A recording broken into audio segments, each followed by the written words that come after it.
Welcome to the Enterprise Excellence Podcast, where our purpose is to help create a better future. Learn from our world's experts how to improve your organisation sustainably. Learn how to achieve and sustain an excellence journey for yourself, others, and the planet. And I'm your host, Brad Jevons, coming to you from Brisbane, Australia. We are proudly brought to you in association with SA Partners, a world-leading business transformation consultancy. SA Partners are a truly purposeful company focused on helping organisations achieve sustainable improvement for themselves, others, and the planet. Hi all, we have an amazing episode here with Dr. Mark Williams, exploring the neuroscience side of organisations, people within them, looking at remote and office-based work, diversity, teams, and office layouts for the future to achieve great cultural outcomes and productivity. To help our listeners learn more on this topic, Em and I thought the best thing we could do is give away a free copy of Mark's new book, The Connected Species. To enter the draw, go to enterpriseexcellencepodcast.com/Mark Williams. Let's get into the episode. Welcome to episode 149 of the Enterprise Excellence Podcast. It is such a pleasure to have Dr. Mark Williams on the show with us today. Mark is a professor at Macquarie University, specialising in social, emotional learning, mental health, and cognitive neuroscience. Mark is the author of a new book, Connected Species, which explores how understanding the evolution of our brain can change the world. Today we'll explore the connected species in an organisational context. Let's get into the episode. Mark, thanks so much for joining us today. Thanks for having me along, Brad. Yeah, really appreciate it. All right, Mark, what led you to write this book, The Connected Species? To be honest, it was COVID.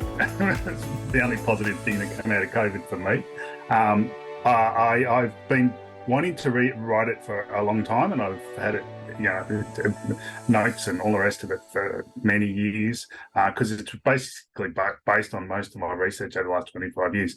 But yeah, because of COVID and the lockdowns and all the rest of it, I realised I needed to do something to occupy my mind and keep me from going insane. So I sat down and wrote it. I wrote it in about 3 months, which was fantastic. It was all in there, obviously, and all just wanted to come out. And I got into this great flow where, each morning I'd get up early and just spend a couple of hours writing, and I wrote a couple of thousand words each morning.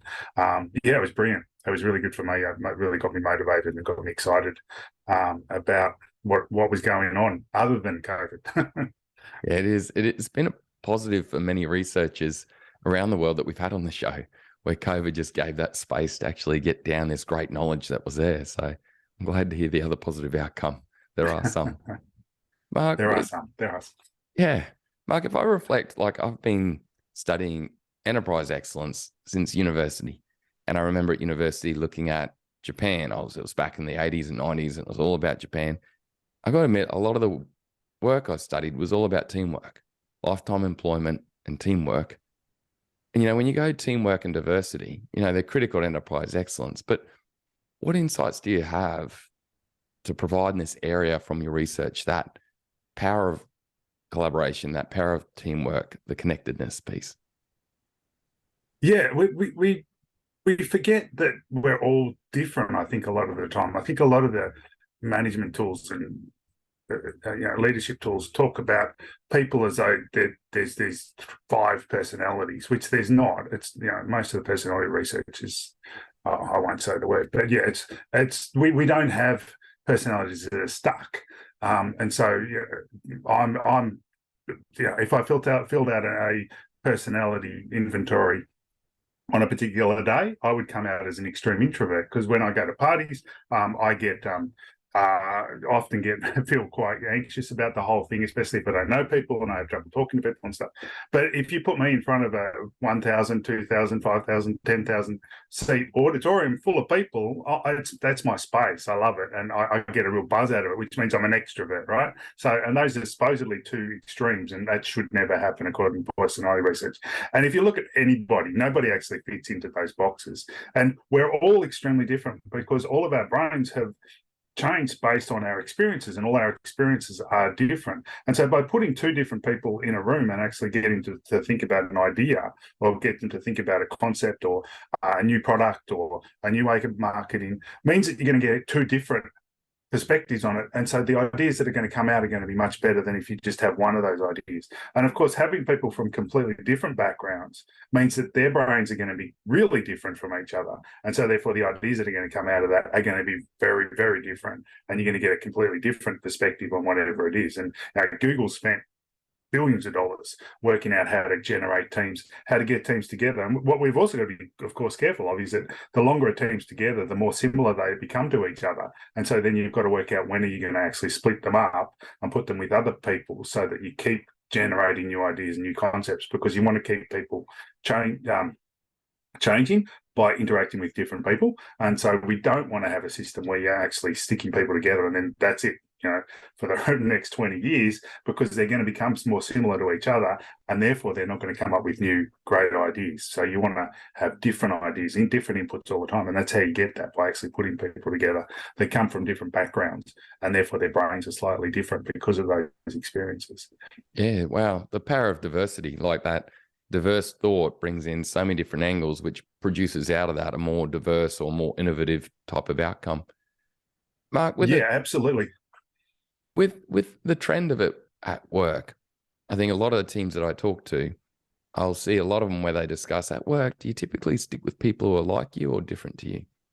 And most people will put their hand up and go, actually, I'm around more flock to people that are like me and similar to me.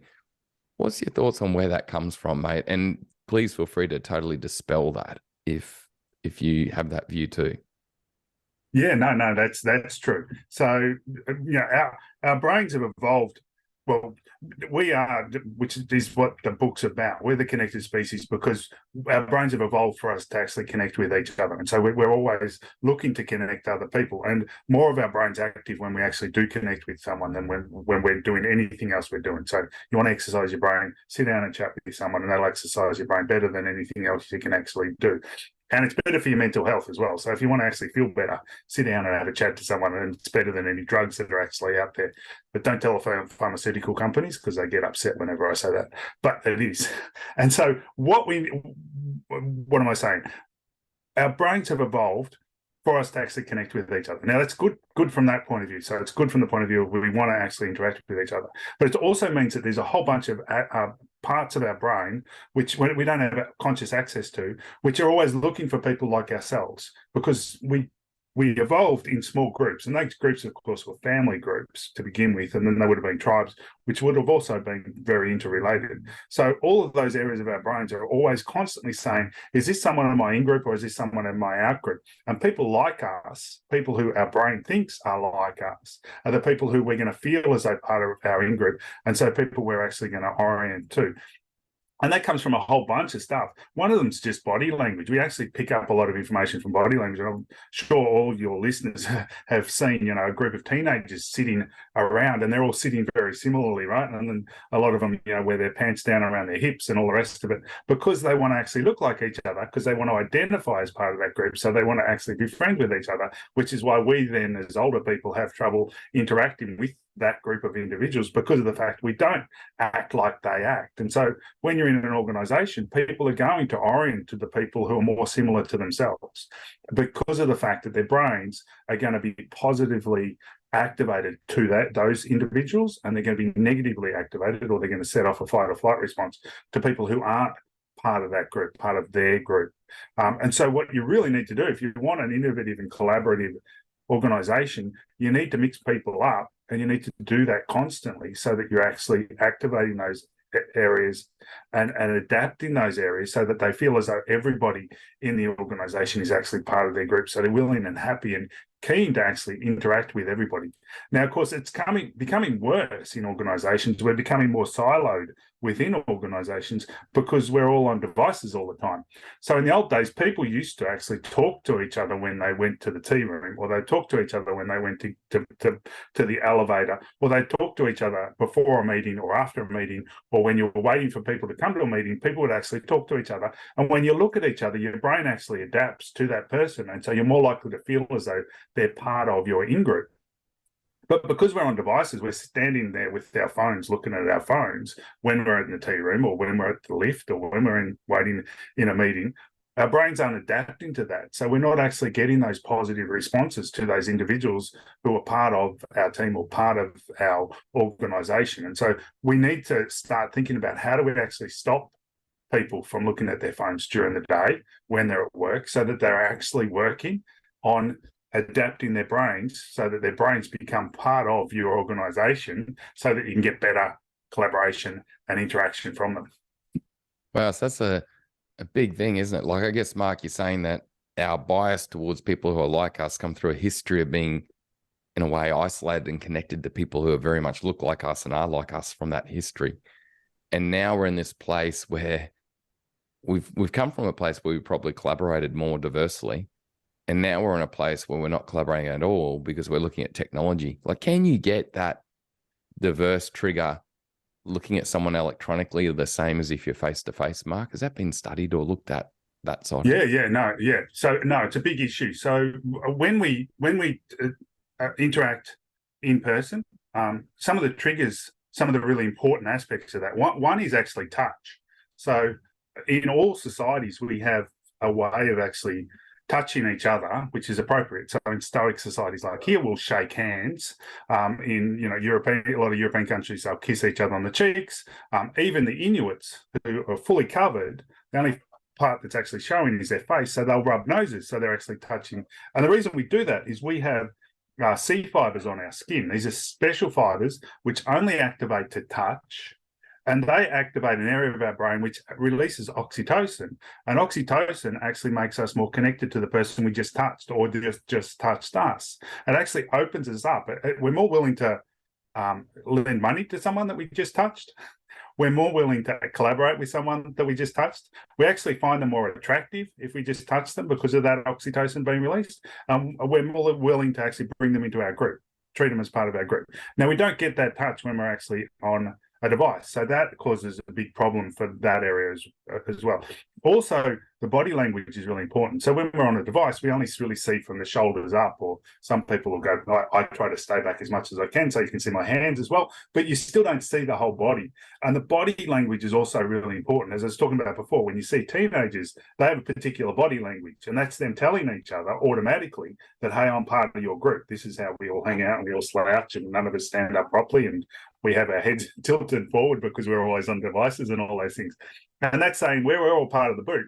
And when you actually interact face-to-face with someone, you'll actually mimic their body language. And that's done by an area of our brain called the mirror neuron system, which we only discovered in 2000. And the mirror neuron system is basically an area which is connected to our motor system. And when we see someone do something, or when we see someone, say, crouch forward or lean forward, then the same area of our motor system activates in our brain, which activates our muscles, which would make us do that as well, which makes us understand that, that person is feeling a little depressed because they're leaning forward like that. Or if you're standing back and you're open, then it says, this person's really connecting with me and they're feeling relaxed and this is going well. That happens automatically. And as a response to that, we actually do the same thing. Because our muscles are activated slightly, we're more likely to get into that same position, which tells the other person, this person is actually feeling like me and this is actually working really well and we're getting along, so let's do more of this. This is all subconscious. This isn't in the areas of your brain that you're actually aware of, but it happens automatically. Now, we don't get any of that online because of the fact that we only get the top part of the body, which is the face area. So we do see the facial expressions. We do get the prosody of the voice, which is really important. They are two other things that we use when we're actually trying to communicate with each other and connect with each other, but we miss out on all those things. We also miss out on the eye gaze, which is really, really crucial if you've got more than two people in the room. And the eye gaze tells you who is going to speak next, because the person will actually look at someone, but you can't get that on a device. And also you can look at things. So I could look up at my Buddha, which is up here. Now, I look up at my Buddha and start talking about it, and you can't tell that I'm looking at my Buddha because it's not in your... So that's also really important and a really important way of actually communicating with each other, which you get face-to-face, but you don't get online. So there's a whole bunch of things that we don't get online. When we're online, we get dopamine. So we get this hit of dopamine, which is really good for a fast release of happiness sort of hormone, which lots of people talk about, but you miss out on serotonin, you miss out on oxytocin, and you miss out on a bunch of other neurotransmitters. So it's a really imbalanced neurotransmitter release that we get in our brains when we do it online, which is why often you'll have a meeting online and then you feel pretty shit afterwards fairly quickly. And similar to what I talk in the book about it being like having fast food, right? Fast food is really easy and it's really quick, which is online is really easy, really quick. And you get a hit of dopamine, same thing, because of the sugar and the fat. But then you feel shit pretty quickly afterwards, and it's not going to sustain you for very long. What we need is a home-cooked meal, because it takes longer, it's more nutritious, it makes you feel better for longer, and it's actually going to sustain us long-term. And it's the same as face-to-face. Face-to-face has got all those extra neurotransmitters, so we feel better about it afterwards. We feel more connected to the person, and we're more likely to have another meeting with them, or actually want to collaborate with them, or actually want to talk to them, or give them money, which might be important in your organization. If you're trying to sell stuff, so much easier to do it if you actually touch them. It's even been shown that bus driver, if you touch the bus driver before you ask for a free fare, they're more likely to let you on the bus for free. So if you ever run out of money and need a bus ride, shake his hand, and you're more likely to get a free ride out of it. Wow. That's insightful, Mark. And I guess too, as you're talking, I'm thinking about myself, like I'll do assessments online all day and I am wrecked. I feel like I've been through a roller coaster, and it's that exact feeling as if you've eaten fast food. And yes, it's good while you're eating it, but then afterward you feel terrible. So, and long term, it's really bad. Yeah. Wow. So you look at it at the minute, there's this massive move to the augmented workplace where every company is seeing it as a competitive advantage or just something to keep up right now, to figure out how we let people work from home and then at the office, and we're trying to battle it. Like, what have you seen work there, Mark? Have you got any ideas, any advice to help organizations think, how do we keep our people more connected, but also in a diverse way? Yeah, it's interesting because I work. I've had quite a number of, as you can imagine, organisations come to me and want to work with me because of the issues they're having with getting staff back to work, and a lot of them will implement this idea that all the staff have to come back on a Monday or a Friday. So every Monday and Friday, everyone has to come in, and then you don't have to come in Tuesday, Wednesday, Thursday, or something similar to that, so that everybody's in there and they're collaborating. And then they get a lot of pushback because of that, which is completely understandable because we've gone through this period during COVID where we've all been working from home, and our brains adapt really quickly, which we were talking about before in relation to people we actually will interact with and won't interact with. And our brains are constantly changing. It's use it or lose it. So different area of your brain change constantly based on what you're doing and what you're not doing. And during that period, because we were isolated, our brains have got used to being isolated and aren't used to big crowds. And that's why social anxiety has gone through the absolute roof in societies today, and why mental health issues have gone through the roof, because brains now think that they shouldn't actually be in large groups and they shouldn't actually be out with people. And so then by saying to everybody, you've got to come in on a Monday and a Friday when it's going to be really busy because everyone's coming in on Monday and Friday, causes huge social anxiety for those individuals. So what I work on is there's 5 days in the week, and we work out so the different groups come in each of those days and they work with each other. So groups that are collaborating with each other choose a day that they're going to come in, and you make sure that you only have 1/5 of your workforce in each of those days. And so it's smaller groups that are coming in, so everyone feels a little bit more relaxed about it and they're more happy to work with each other. And so that's a great way to do it, is to spread it across the whole week and have smaller groups coming in so that you don't have that big influx of people just on 1 or 2 days. And that seems to work really well, and you'll get a lot more people happy to actually do that. Yeah, I like that, Mark. So it's really, you're thinking about which groups are dependent on each other and have them come in on the same days, and groups that aren't so dependent on other groups, have them come in on other days. But one question I've got on for that with you is there's a lot of data and information around team size. I saw Harvard studied it, and a guy called Rickelman studied it back in 1913. But what do you find from a neuroscience point of view is the sweet spot for team size where it starts to become too small or too big? Yeah, it really depends on what the team is doing and the who the team are. So some people have gone to schools where they do a lot of teamwork, and so their brains are really adapted to the idea of teamwork, and they love and they thrive in that sort of environment. Other people don't like it at all, and some people who have done things like an IT degree tend to not like it at all because they don't do much teamwork in those sort of degrees. And so whereas if they've done, say, a psychology degree where they've spent a lot of time doing teamwork and so on, they're going to be much more likely to actually like it. So it depends on the individuals that you've got in the group. So you really need to understand the individuals that you're putting together as to how big a group you can actually do. And it also depends on what you're actually the groups for. And I think mixing up groups constantly is really important, and having different size groups is really important as well. You don't want too large a group but again, it depends on what the aim of the group is as to how big that group should be. And I don't think there is one size fits all, or that there's an optimal for it. It really depends on how it's working, and monitoring it and then changing it if it's not working to actually alter it in that way.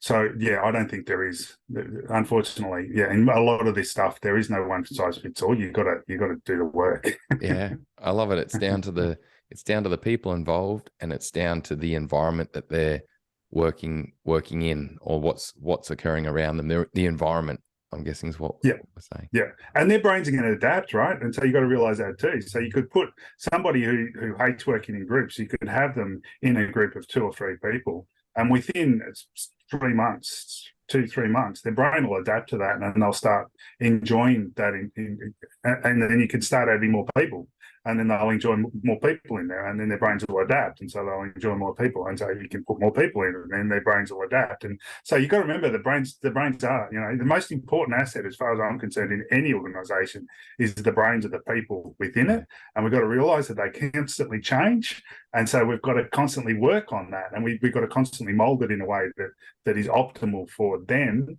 to be brain healthy, but also the organization to be brain healthy and therefore productive in the long term. I like it, because I guess a lot of our listeners are looking at creating cultures of continuous improvement and innovation. They're really driven to get everyone involved, improving and innovating every day. These companies we talk about, where you see that happen, where no one's sort of coming to work and just going through the motions. But I guess what you're saying there, Mark, is really important, is to look at the individuals and understand the environment, but also to bring in change, diversity, adaptation, to start to foster that in the brain, that their brains start getting used to that and start to understand and thrive in that. Yeah, it is. It's really important. And I say, in the diversity area, which I'm often consulted about it as well, you can't take an organization which is made up of the vast majority of middle-aged white men, and then all of a sudden go, oh, we're going to throw a whole bunch of diverse people in there, right in the mix, and you're going to love it, because they're not, and they're going to react to it really badly, and then you're going to have real issues with it. So again, you need to organize it so that it's slow and it's an adaptation to it, and it's not just hey, here's what's going to happen now. You're going to have to deal with it, because they're not going to deal with it, and you're going to have kickback from it, and you may not know you got kickback, but you will see kickback, because productivity will go down, and you're not going to increase outcomes and all the rest of it. So we need to be really careful of that. Yeah, so it's that gradual improvement rather than a big bomb type improvement that just rocks everyone's world with diversity. It's like that gradual ramp up. And also, you can do it quickly. You've just got to do it carefully. So if you have groups that are working, and then rather than saying, I'm going to introduce a couple of diverse people into those groups, you start a new group that is very diverse, and then you introduce a couple of these guys who are in the old groups into that group, right? And so therefore, and then they see how much more productive that group is, or they see how they're coming up with these crazy ideas that are really, really cool, or whatever it happens to be, or they're way more productive, or whatever. And so that's the way to do it, rather than at the moment we have these crazy quotas where all of a sudden you've just got to have 50% females in the organization. And so organizations just go, oh, you've got to have all these females in your work group, right? And so that causes huge problems because rather than going, all right, we've got to have 50% females. So let's create a group over here, which is 100% females, see them working together, see how productive they are, and then slowly introduce some men in there who might learn from that group and actually realize that this group is actually, doing some really cool stuff that we should be integrating into the rest of the organization, and we can actually improve it that way. Yeah, it's brilliant. Because Mark, I heard in a previous talk of yours, I heard you mention that our brains have some sort of recognition system to faces and appearances that are similar to us, and that the way to start to mold that and expand the range at which you're willing to accept, it's to basically engage us with more diverse people and more diverse images and faces and languages, because it starts to broaden our scope. Do you mind explaining that to our listeners? I think it relates very well to what we're talking about. Yeah, you did a good job. I obviously was pretty clear in the presentation. So yeah, we have an amazing, to live in any group, for any mammal that lives in groups, you have to have a way of actually identifying who the individuals are, because then that person's part of my group or that person's not part of my group. The way our brain does it is we have a face template. So we have an average face of the faces we've seen, and everybody's face that we've ever seen or we've remembered is somehow percentage off that template, that one template. And that template actually changes based on the people we see regularly. And most of us have an average of the race that we are, so the race that we happen to be, because the first faces, of course, we see is usually our parents, because and usually people who are the same race as us, and most of us live in societies where that race is the dominant race, and so therefore our template is based on that, and therefore we don't remember other races as well. But also the assumption of that is that your fight or flight response will be kicked off because faces that deviate a long way from that average set off your fight or flight response. So, but you can change that. So kids who see, a good example is a big study done in the US, and it showed that white people in the US have an average template which matches a white person. So it's whereas black people don't. They don't have a black face. They actually have something in between. And so therefore they don't have this fight or flight response to white people because their template is wider, whereas the white people's template is very narrow. And so therefore they have this negative response on average too. And the most racist country in the world, according to the UN, is Japan. And that's because in Japan, it's very monoculture. And so all they really see on the media and everything else is Japanese faces. And so therefore their template is very, very narrow. Whereas if you go to more heterogeneous societies, their templates are much wider, and so they don't have that problem. But it's also been shown, just by showing people lots and lots of faces of lots and lots of different races, that template can actually grow, and so that template can be much wider, and so they won't get that fight or flight response in response to faces of other races. So yeah, if you've grown up in a society where one race is the dominant race, and that's a race you see on the media, that's a race you see on TV, that's a race you see when you go to movies, that's a race you see when you go to work, and then all of a sudden someone from another race walks into the office, your fight or flight response is going to go off. You may objectively be very, very non-racist. You may be like, yeah, I want to work with this person. Yeah, this is great. It's all the rest of it. But your fight or flight response is still going to go off, which is going to speed up your heart, which is going to cause you to be a little bit sweaty, which is going to flush your face, which is going to make you feel a little anxious. Yeah. And that's all automatic. That's not because you're racist. That's because of this this template that is activated because yours is narrow, because of all the faces you've seen in the past. So you need to introduce those faces slowly, or, get the media to actually change what we actually see on TV and so on. And that'll actually broaden that. But that's why you need to introduce these things slowly, rather than let's just, chuck a whole bunch of people together and see what happens. Because when you do that, it doesn't work. And it's amazing to know the history and neuroscience of it, but it's also amazing to know that we can adapt it. It's not like it's locked. It's not like you can't adapt it. You can totally adapt it to become get rid of that fight or flight just by introducing diversity and starting to see more diversity, hear more diversity. And then all of a sudden that, because like you've been saying, I guess, Mark, our brain is adaptive. Yeah, it's constantly changing. That's a beautiful thing about the brain, and the beautiful thing I love about the brain.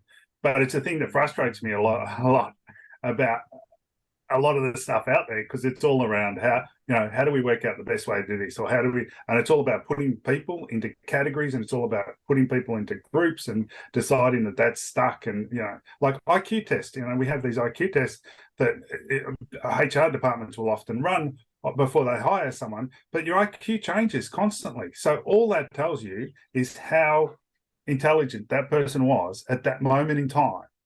Nothing else. Your IQ can actually change based on how anxious you're feeling, whether or not you do the IQ in the morning or the afternoon, what you did that morning before you actually went in and did the IQ test, if you had a fight with your partner, if you had issues with your kids, if there was a possum in your roof, whatever. All those things can change your IQ, and so that result's going to be different. And then whether or not you're actually doing stuff or not doing stuff means that your brain will actually change, which means your IQ will change over time. So again, complete nonsense to run an IQ test, because it's not going to tell you anything about what this person's going to be like in 5 years' time, which is really why you're doing it, right? Is to work out how this person's going to perform over time. And it doesn't actually tell you that. As similarly with personality tests, right? The personality tests are based on some really dodgy research, and there's no actually evidence that we actually have personalities that are set, or there's any biology behind any of the personalities that are out there.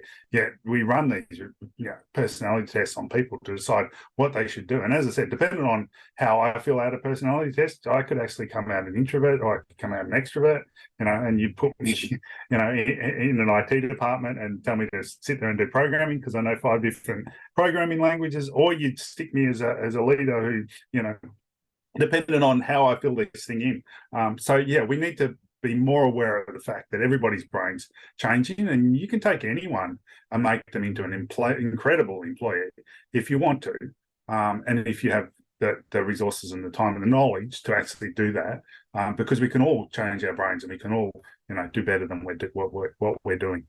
Yeah, it's amazing. I think, Mark, I was reflecting as you spoke about IQ tests, because somehow from an early age I knew about mindfulness, and whenever I'd have an IQ test I had to do, I'd always do a massive mindfulness technique, and I think I hacked it most times. Nice, relax, because you're relaxed, right? You can imagine you're walking there stressed and you're trying to do a test. You're going to get a worse score than if you're walking there relaxed. And there's people who just automatically are really good at doing tests because they love that drive, and they love to be put into that pressure cooker situation. There's other people who don't, and again, you can learn how to be good or bad at that. I was absolutely shit as a student. I was really bad as a student. I was really bad all the way through my student years, and I actually my principal when I was 16 told myself and my father that I would be dead or in prison by the time I was 25, so I should go and get a job at the abattoir, which is a local industry.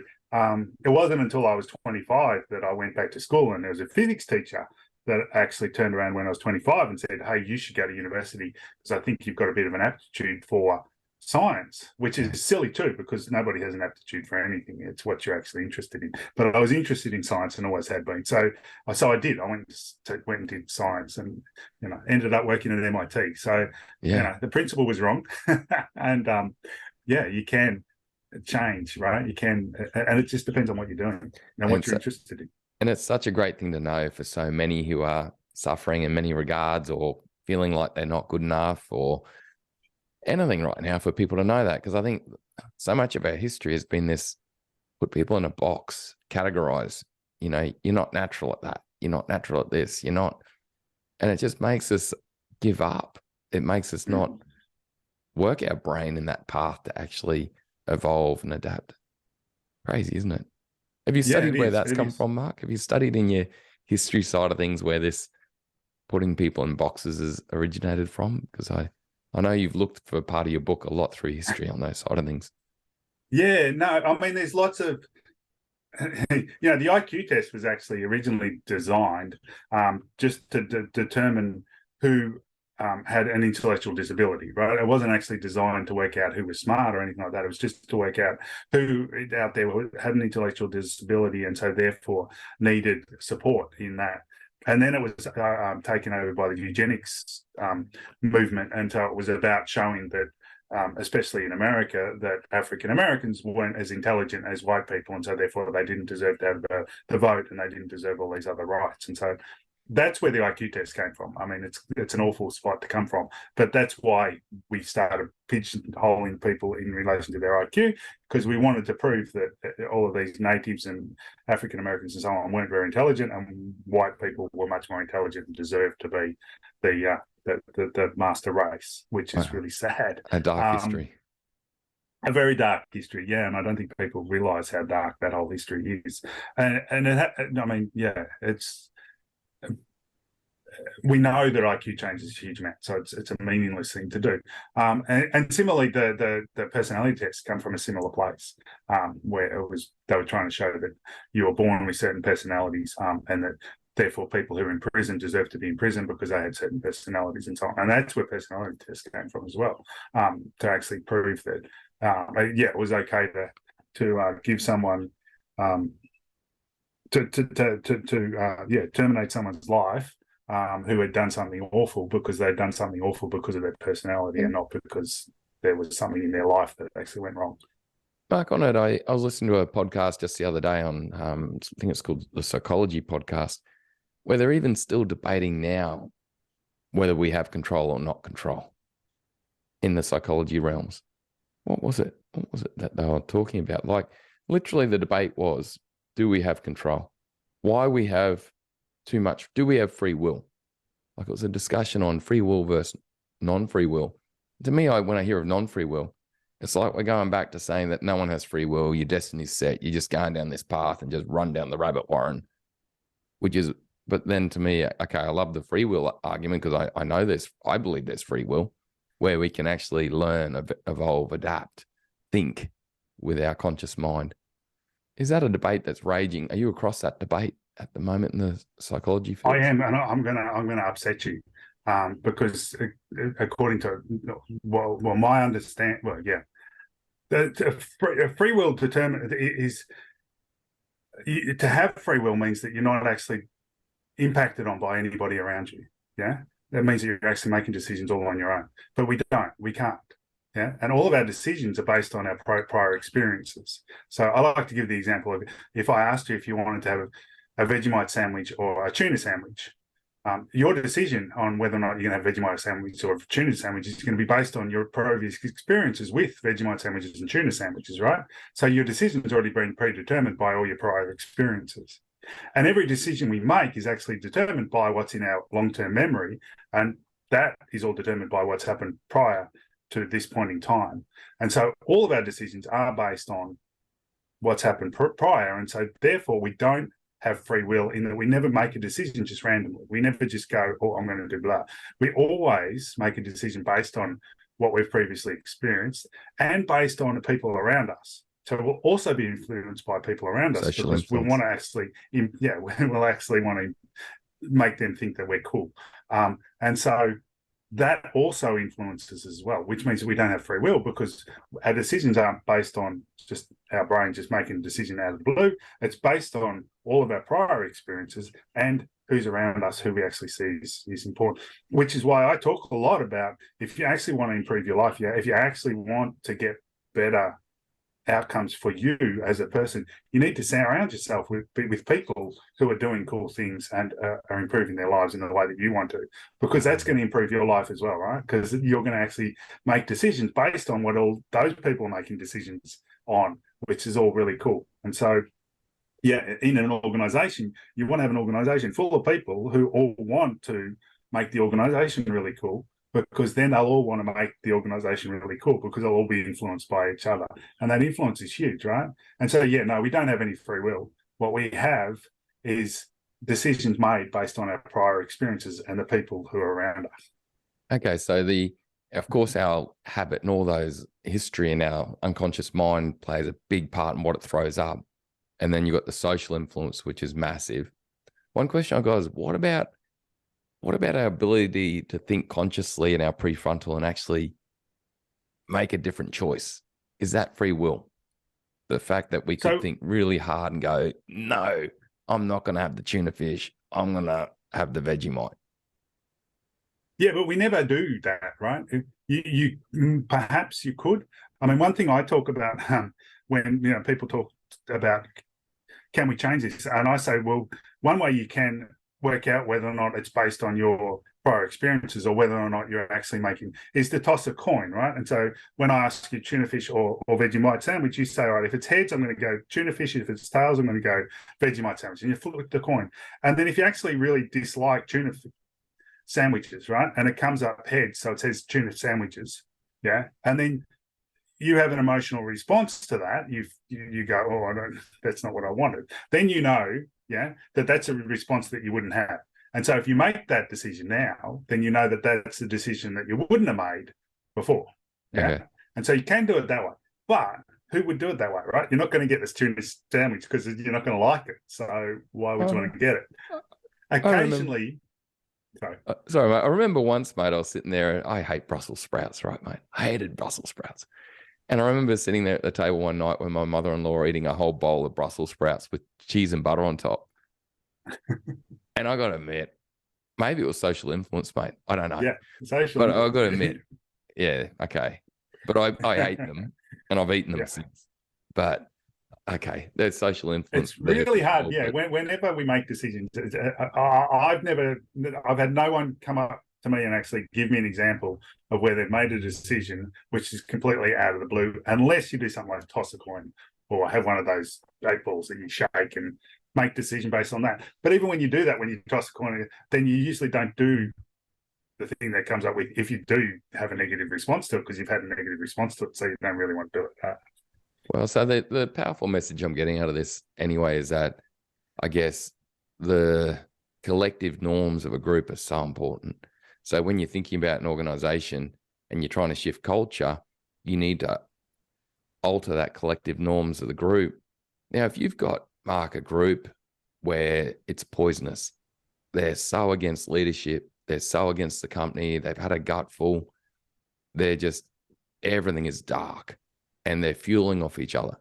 How do you shift that baby? Yeah, that's hard. Usually what you've got, if it's not because there is something systemically wrong with the organization or with the leadership group, if it actually is within the workers, I suppose you call, then usually what you've got is 1 or 2 influences within that group that are actually causing that issue, and you really need to pull them out. You either pull them out and shift them somewhere else, or you pull them out and have a good talk to them, or you pull them out and give them voluntary redundancy package or something to move them on. But usually it is because there is a couple who are actually stirring up that pot, and those are the ones you've got to isolate those individuals, work out who they are, and then isolate them in some way, because that's what's causing.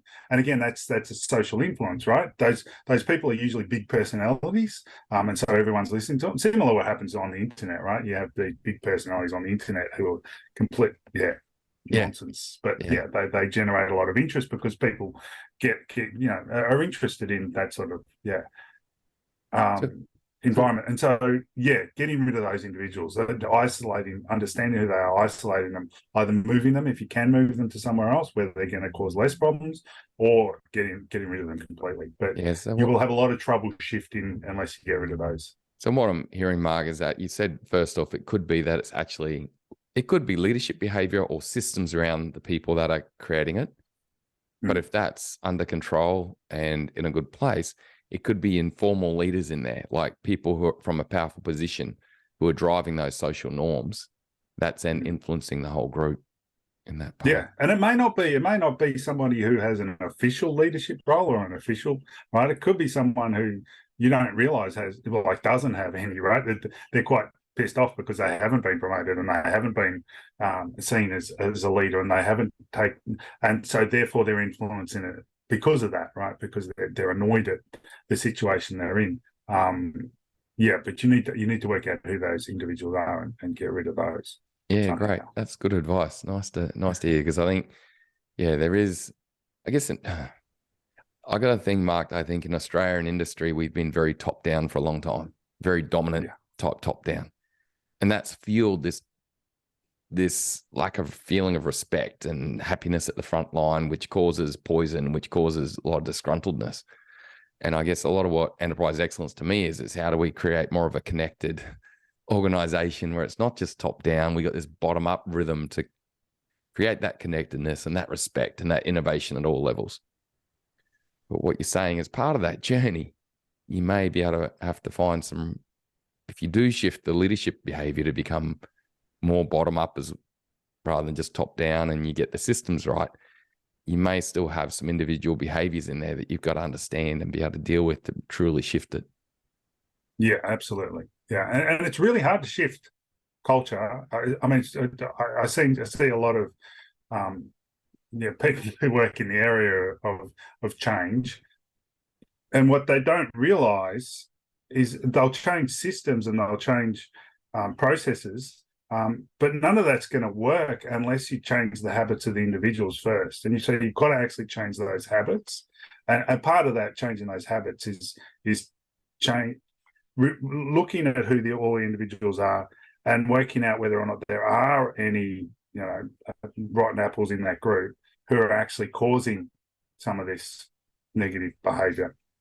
Because people influence people. That's the number one. You can have as many systems and you can have many processes as you like, but it's actually people who influence people, and it's people who we actually attend to. It's people who we learn from, and it's people who we try to mimic. So you've got to change that behavior, I think, first before you even change any of those systems. Because before you change the people, until the people realize that there is a shift and this is good and you're going to enjoy it, you're not going to get the other happening. And I work with the Institute for Sustainable Leadership, and a lot of that is about changing this idea of having a hierarchical organization to having a honeybee system, where it's more organic across the organization. So you give the people down lower actually more access to making decisions, and actually more they can actually come up with ideas based on their own processes and so on, because they're the ones doing the work, right? They're the ones that actually could see how things could improve and could see, rather than relying on the top or the middle management to actually see when they're not actually there doing the work. And so, if you give them more autonomy in that way, it can work really well. But again, you don't want to do that if you've got people in there who are going to do it in a negative way, because it's going to cause, really bad, productivity issues and so on. So, wow. Yeah.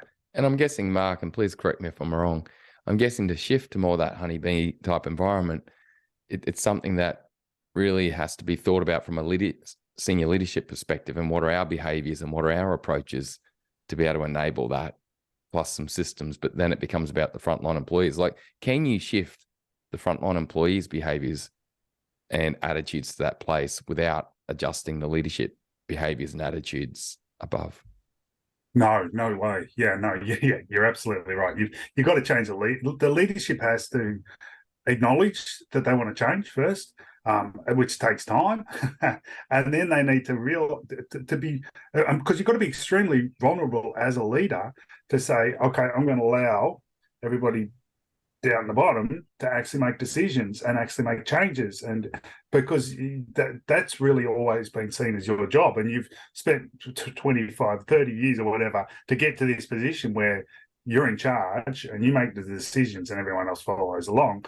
To completely changing that idea and saying, hey, we're going to let all of them actually make lots of decisions, and we're going to go along with that because we trust them and we believe that they can. And in doing that, of course, you get better productivity and you get longevity, and you get employees that will actually stay for their multiple generations of employees, right? And you get companies that last for 150, 200 years and so on, when they actually act like that, because all these people want to stay because they feel as though they're part of the company and they feel as though they're contributing to the company. And so they want to work harder and they actually want to contribute more and they're involved in the whole thing. But you've got to be vulnerable as a leader to actually do that, because ultimately later on, especially if you're a listed company, the shareholders are going to be pointing the finger at you if it doesn't work. And so it can be very vulnerable from that point of view, and it can be very vulnerable from the point of view of, from lots of things. But if the leadership's willing to do it, amazing things can happen. Yeah, and you've you got think so many more people making decisions. I know, and improving every day. And I guess too, nowadays there's a number of things coming. You know, there's a shortage of human resource and team members, and there's also psychosocial laws coming out in Australia. And like, there's going to have to be a lot more shift to that honeycomb style approach to actually function going forward. Really, the whole command and control is virtually being destroyed now through even legislation. So it's going to be an interesting time ahead. Yeah, and if you look at even not even now, but in the last 15 years, right, the length of employment has dropped considerably. And if you consider that, what is it, 3 years or something, the average, or less, I think, that an employer will be with you. And you think of the costs involved in actually hiring someone else and doing the onboarding and doing all that, and loss in productivity during that period, and even loss in productivity when they're actually learning how to do, and all the rest of it, right? It's crazy. Whereas if you go, hang on, I'm going to hire someone who's going to be here for their whole life, and their sons and daughters are going to come and work here as well. So they're all not going to need onboarding because they're going to know all about the company and they're going to want to come here, right? That saves huge amount of resources and keeps the flow going of the company, and it keeps the increase in productivity going, all of those things, because you have continuity. You don't have to do all that retraining. You don't have to do the constant onboarding. You don't have to do hiring, and the HR people are going to hate me because, of course, you're not going to need many HR people if you do have that going on, right? No, your life becomes a lot simpler. Well, Mark, I'm going to leave everyone with a cliffhanger on that, because you and I were chatting before the show about doing another episode down the track on learning and habit change. And so I think we'll park that one to the next one and do like those TV shows do and have a cliffhanger there for it. But, mate, with one final question I've got is on the whole piece of connected species, the office plan. We've given information on how you can handle remote work and at work. We've given information on diversity. We've given information on that. Final massive question: office layout, productivity, the human brain, connected species. What's your thoughts on that? Yeah, I've studied Google a lot, which we were talking about earlier, and the way they set up offices. But open plan, it doesn't work. I mean, huge amount of research now showing open plan is really, really bad for productivity because you're constantly distracted, right? You've got to remember, we have our working memory is the part of our brain that actually makes decisions. It's a part of the brain that uses the stuff that's in our long-term memory and brings it to our consciousness. And so it's what you're conscious of. And right now, hopefully your working memory is focusing 100% on my voice and what I'm saying and interpreting that. And if your phone dings or something happens, or your phone rings, or your email pops up, or someone knocks on your door, anything like that distracts you, then that working memory gets shifted. You can't multitask. Our brains are incapable of multitasking. Multitasking does not occur in a human brain at any time. What happens is you shift your attention and you shift what's in your working memory. But what happens is you lose the last 90 seconds of what you were doing. So not only do you shift your attention, which is draining every time you do that, but you lose the last 90 seconds of productivity. So every time something like that happens, you lose. So if you're in an open office and you've got people walking around and you've got phones ringing and you've got things and you've got people collaborating over there, all of those things, they're constantly capturing your attention. Every time that happens, the last 90 seconds of what you were doing is gone from your brain and will never come back unless you rewind and do it again. And so you lose, and you think about how many times that happens to you in a day, how much time you're actually losing. I mean, it's insane. I was actually at a very exclusive private school the other day, and one of the teachers who teaches accounting, and he said, I did a cool experiment the other day, and I got all of their phones, all the students' phones, which was, I think, about 15 students in the class, because it's one of those private schools that only has really small classes. And we had the phones, and then we counted the number of times all the phones beeped. And he said, I was shocked, because they wanted to do, the graphs on how often they were beeping and the percentage of who's and all the rest of it. And he said in the 45-minute class, we had over 600 beeps from the phones. Now, you think about every time one of those things beeps, one of those students just lost 90 seconds. So they're like, I mean, they're basically not thinking when they're in class, right? Because of their phones are constantly beeping, which of course is why education outcomes have dropped significantly over the last 10 years. I mean, it's crazy. Kids are leaving school today with equivalent of about year 10 knowledge compared to 10 years ago, which is just nuts. But that's also happening at work, right? That's happening with every employee who has a phone on their pockets or on their things. It happens every employee who's working in an open plan office. So, yeah, there's some cool stuff now showing how to actually organize an office where you can have, because everybody, of course, wants hot desks because people aren't working, people are working home half the time, a quarter of the time, or whatever it happens to be.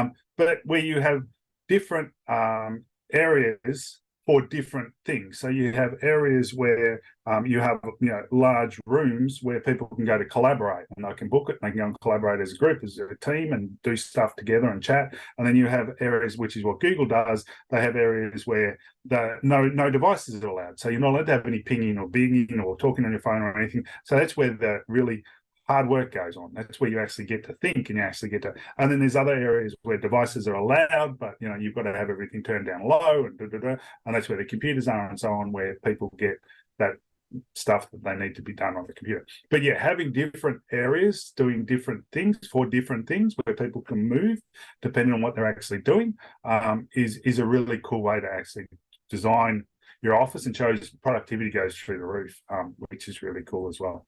Yeah, I've lived it, Mark. I think from early days, I think everyone reflects on their day and the distractions. It's a nightmare. And you hear people talk about their power hour of a morning, and I get so much done for that first hour. Why? Because you're by yourself and you got no distractions, Yeah. So it's like, how can we create that throughout the whole day?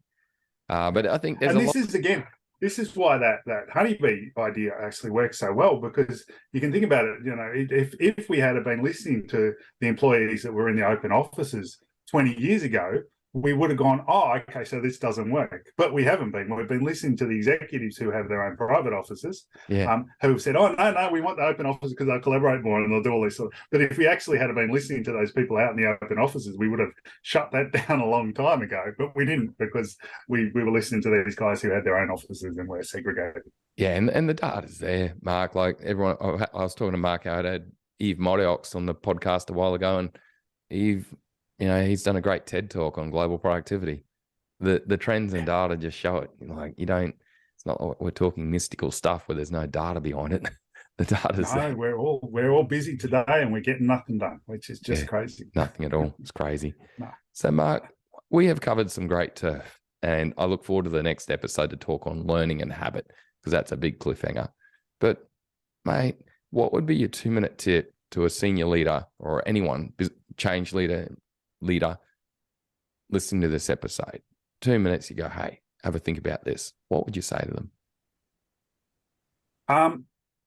I would say go and depending on your organization, but go and talk to the person who's paid the least, and spend a lunch, buy them a lunch, and sit down with them and chat to them about how they feel about the organization, and ask them to be honest about it, because I think that's where you get the truth, and I think that's where but that's where we need to be starting when we actually want to improve productivity. Because if you think about it, I mean, these are the guys that are doing the really hard work, right? These are the guys that are coming in, getting paid bugger all, and they're the ones that you really need to actually love the organization. Because if they love the organization, they'll work harder, and then everything else will come from that, right? And so, your lowest paid employee, whether that's I'm not going to suggest where they are, but wherever they are, take them out for a coffee or buy them lunch, and have a chat to them about how they honestly feel about the organisation. And if they're not absolutely in raptures, and if they don't understand, what your mission is, then you've got a problem and you need to actually work on that. And give me a call. That sounds great, mate. That's great advice. Pulls it together so well. A lot of our listeners will, we've had guests on talking about a thing called Gamba, or leading from the front. And that ties so well with what you're talking about there. Mark, I've got to ask this question of you. What's been a recent insight for you, mate? Because you've given me about 1,000 this episode, but what's been one for you? A recent insight for me. Just personally, you mean? Anything. Anything. I recently went to Solomon Islands with a group of mates on a surf trip back in February, which had been postponed multiple times because of COVID. Am I allowed to mention it again? And so I went on that surf trip, and we're all, I was actually the oldest, but I think the youngest was probably 40 years old. We've all got, we all have kids. And it was an amazing experience. And when I came back, I had so many new ideas, and I felt so invigorated and all the rest of it. Just having time with a bunch of people that I've known for a long time, who are all in different industries, all different,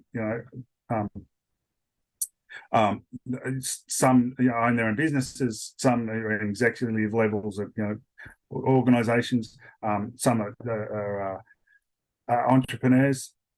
But it was great just to sit down and chat with those guys, both out in the water while we're waiting for waves, but also when we got back to the thing, when we were eating the seafood and having a beer and having a scotch, and then to come back, I just felt so alive again, like so much back into what I was doing. I think everybody needs to do that. I think we all need to have time with friends. I think having time with family is extremely important, and I do that regularly, and it's really, really important. But I think also going away from the family, because you also come back wanting to spend more time with the family, because you've spent time away from them as well. But doing that, spending time with some mates, some good mates, somewhere different, where you can all turn off completely, because none of us had access to the internet or anything like that. So we actually had to turn off because we were on a remote island, because we were surfing out of reefs. Absolutely awesome.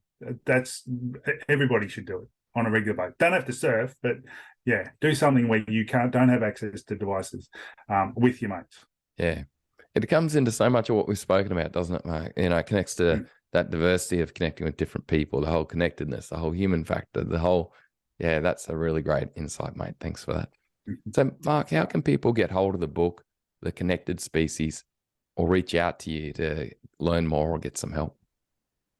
Yeah, so if you go to my website, Dr. Mark Williams, so drmarkwilliams.com, drmarkwilliams.com, you can contact me via that. You can see some of the courses that I've got on there, or contact me. And on there's also links to all of the retailers who are selling the book. That's for pre-sale at the moment. It'll be out in August. Order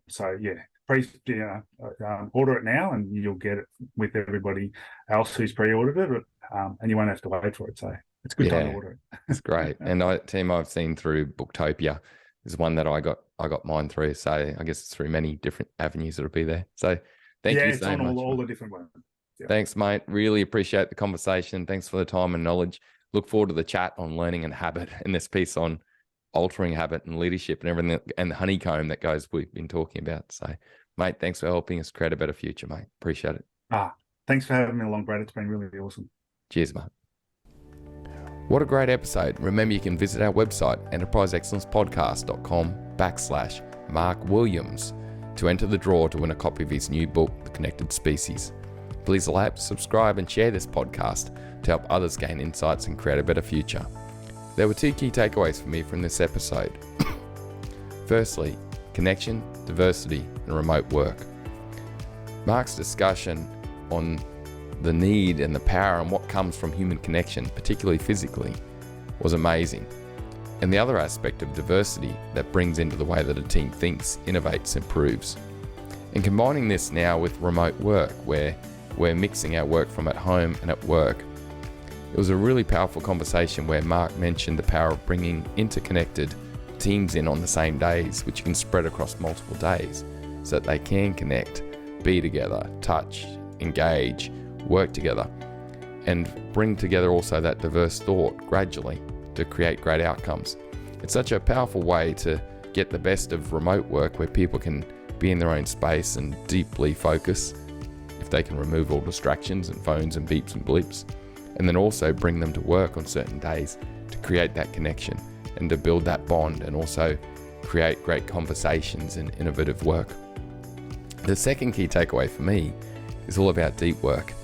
You know, the whole part about open office plans and the distractions they create, the 90 seconds you lose every time you're distracted, and how most of us are living in a world of constant distraction at work and at home with our phones.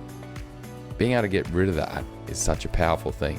Controlling your phone, controlling your computer, getting into deep work, blocking out noise and distraction, and being able to just achieve great things.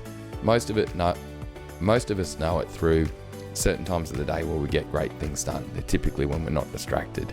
Well, how can we create that throughout more of our day? This is a powerful outcome for productivity, the pleasure we get out of work and life, and everything else that goes with it. Thanks again for your time and knowledge, Mark.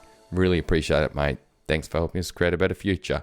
And we look forward to the next episode where we talk about learning and habit and how you can actually really shift culture in this way. Thanks again, Mark. Bye for now.